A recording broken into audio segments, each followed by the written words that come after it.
Good afternoon, and thank you for joining us for this Friday afternoon press conference. My name is Captain Steve Fishback, and today we're going to be speaking about an arrest that was made this morning by our Crimes Against Children unit.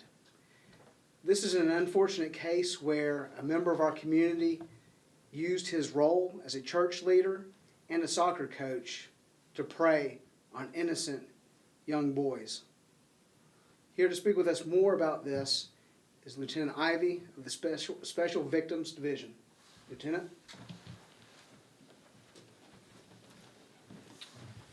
Good afternoon. My name is Lieutenant Jim Ivy with CMPD's Special Victims Division.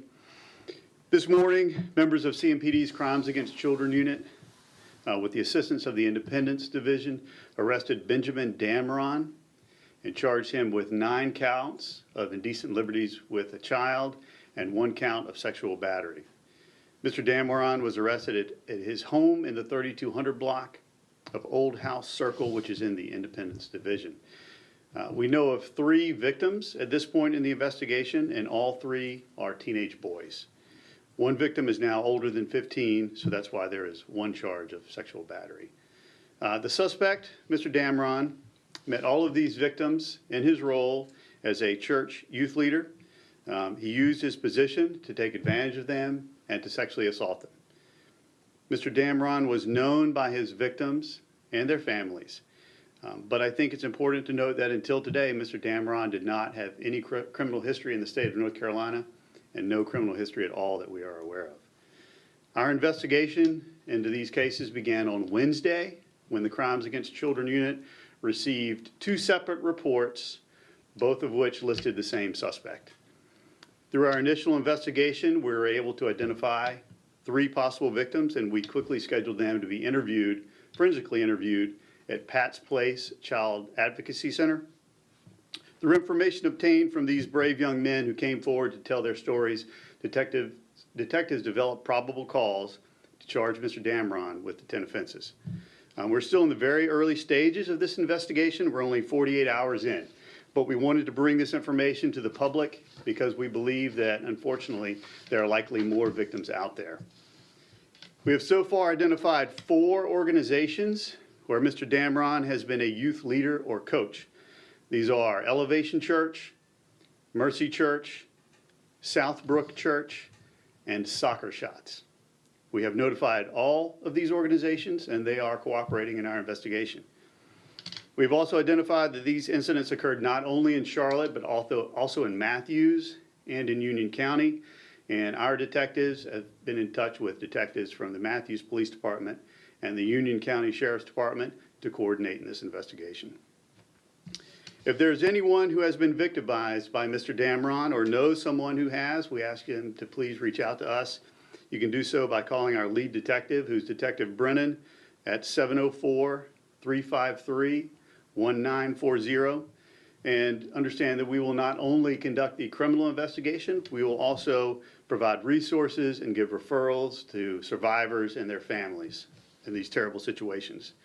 These are very disturbing types of cases to receive, and just know the CMPD takes the safety of our youth extremely seriously, and our detectives are just beginning what will be a very long and thorough investigation. Are there any questions? The spelling of his name, please. Last name is spelled D-A-M-R-O-N. What's his name again? Benjamin, spelled B-E-N-J-A-M-I-N. He was arrested this morning. Yes. Tina Quisson with the TQ News.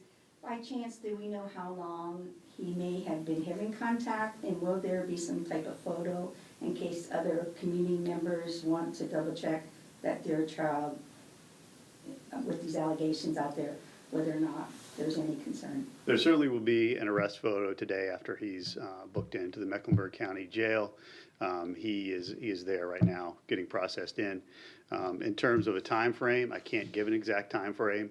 We do know, at least through our current victims, that it has gone back as far back as 5 years. Just for my clarification, I know you can't really give a gauge, but I guess the one victim is still under age or something? So 2 of them are currently, so in North Carolina, under 15 and younger is handled by our juvenile, is basically a juvenile as far as sex assaults are identified in the law. So 2 of them are currently under 15 and 1 of them is over 15. Can you divulge what Elevation Church and then also what school possibly these alleged things occurred at? Are you asking for a location?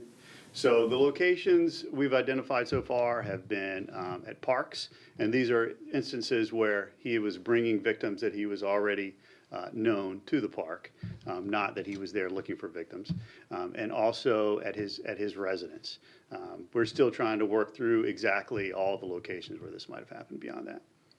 And did he meet all of the victims that you have so far? Did he meet them all through the 4 that you listed? He met them all through church, and I don't want to get into specifics of which church he met them at, but he met all 3 of those victims through church. Can you give like the most recent one? I don't know, but I know you can't give a time span, but kind of how far back? As far back as at least, it could have gone farther, but we know at least 5 years and up until current. Is there anything specific that leads you to believe that there's other victims, or like something one of the kids told you?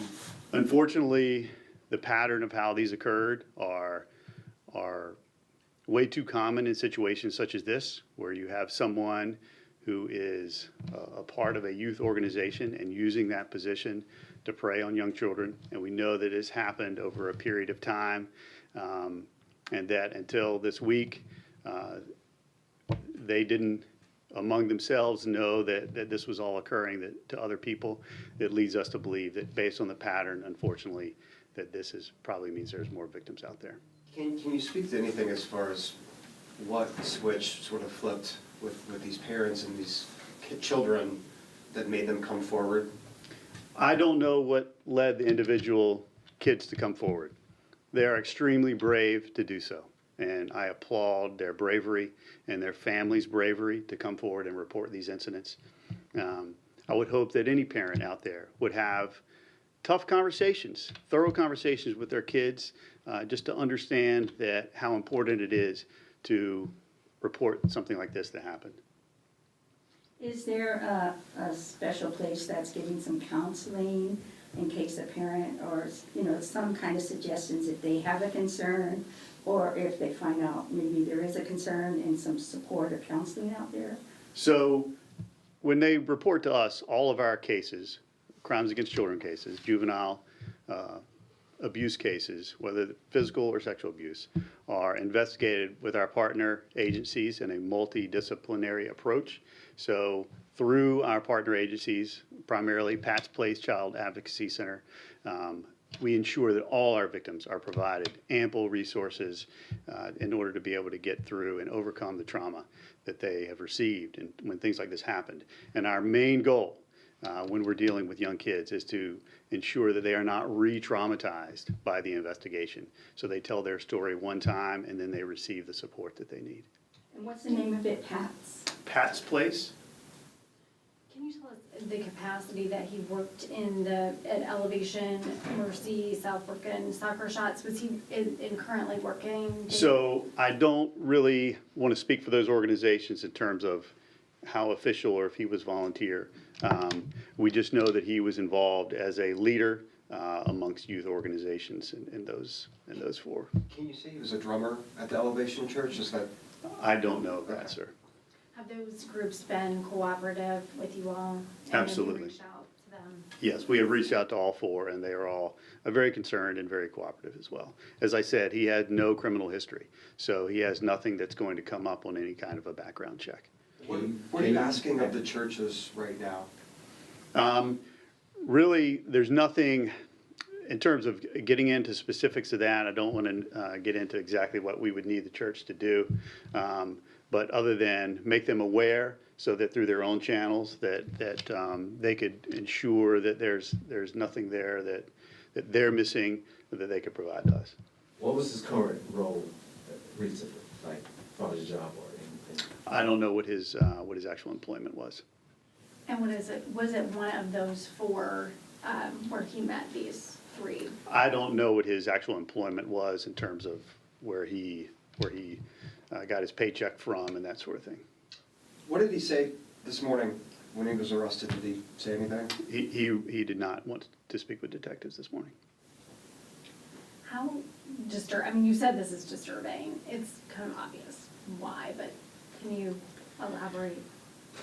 You know, our children are so vulnerable, and so as any parent will say, that to send our kids out into the world is a scary situation. But we've got to trust that our kids are safe, and so as parents and as caretakers, we have to be able to, like I say, have conversations with them and let them know what's appropriate and what's not appropriate, and who they can come to when they have problems.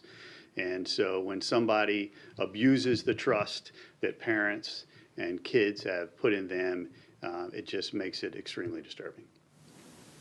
It's just a kind of like not a warning for parents, but kind of be aware for parents, especially when they send kids out to strangers, not strangers, but, you know, out in the world, like you said. Unfortunately, anytime something like this comes up, it's always a reminder to parents to watch closely after your kids. Absolutely. Would you suggest any kind of signs to look for parents, that if they think their child might have encountered something like this, or? Without getting into a lot of specifics, because every situation is a little bit different, I would just say, know your kids, talk to them, see what they do online, know who their friends are, know who their adult leaders are, get involved in their lives, be close involved in their lives. And so when you see something that doesn't fit, it makes the hair stand up on your back of your neck, then it's time to look a little further. Did you say soccer shots? That's Yes. That's a youth soccer organization. All right, I do need to get the lieutenant back to work as he continues to lead and manage this very complex investigation. Thank you, Lieutenant. Again, thank you to our media partners who are here today to be that vehicle to get our message out to the community. And to the people watching at home, remember, you can submit information about this case completely anonymously through Crime Stoppers, 704-334-1600. Thank you.